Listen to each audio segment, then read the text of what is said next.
बहुत ही जल्द हैदराबाद के सरजमीन पर एक बाबरी मस्जिद की बुनियाद रखी जाएगी।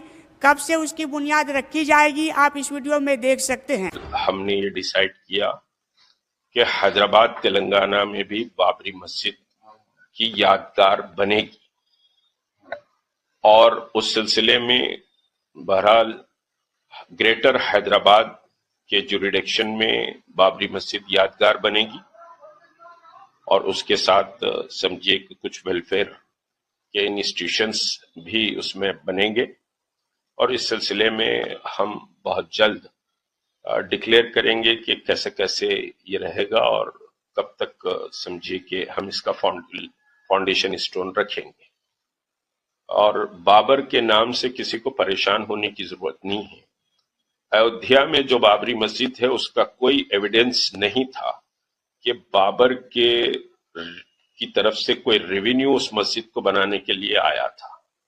हो सकता है कि कोई लोकल का नाम बाबर हो, लेकिन अब भारतीय जनता पार्टी और आरएसएस बाबर को एक इश्यू बनाना चाहती है और बाबर का पीरियड बहुत शॉर्ट पीरियड भी रहा और बाबर के पीरियड में कोई बहुत ज्यादा वो भी नहीं रहा। और फिर तुलसीदास की जो रामायण है, वो तुलसीदास की रामायण को अगर हम देखेंगे तो वो बाबरी मस्जिद के कंस्ट्रक्शन होने के 60 ईयर के बाद तुलसीदास की रामायण आई।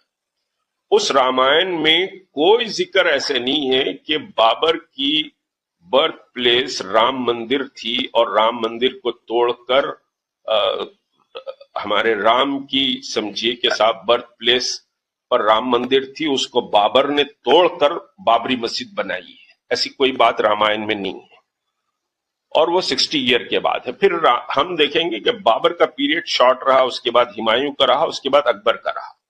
अकबर के महल में तो पूजा पाठ होती थी, जोधाबाई अकबर के महल में थी, वहां पर पूजा होती थी, अर्चना होती थी, हवन होते थे, सारी चीजें होती थी। तो उस वक्त तुलसीदास जी भी जिंदा थे अकबर के पीरियड में। तुलसीदास जी अकबर को बोल सकते थे। मान सिंह उस वक्त चीफ ऑफ आर्मी था, बोल सकते थे कि भाई ये समझिए कि रामचंद्र जी के पैदा होने की जगह को तोड़कर मंदिर बनाया गया है। ऐसी कोई बात तुलसीदास की रामायण में नहीं आती है। तो ये एक पॉलिटिकल समझिए कि प्रोपेगेंडा और देश को बांटने का प्रोपेगेंडा है। इससे जो भाईचारगी थी हिंदुओं में, मुसलमानों में, सिखों में, ईसाइयों में, दलितों में, ये सारी भाईचारगी को इससे तोड़ दिया गया है और नफरत के बीच बो दिए गए हैं। एक बात और आपको कहूं कि जब भी फाउंडेशन स्टोन होगा तो उसमें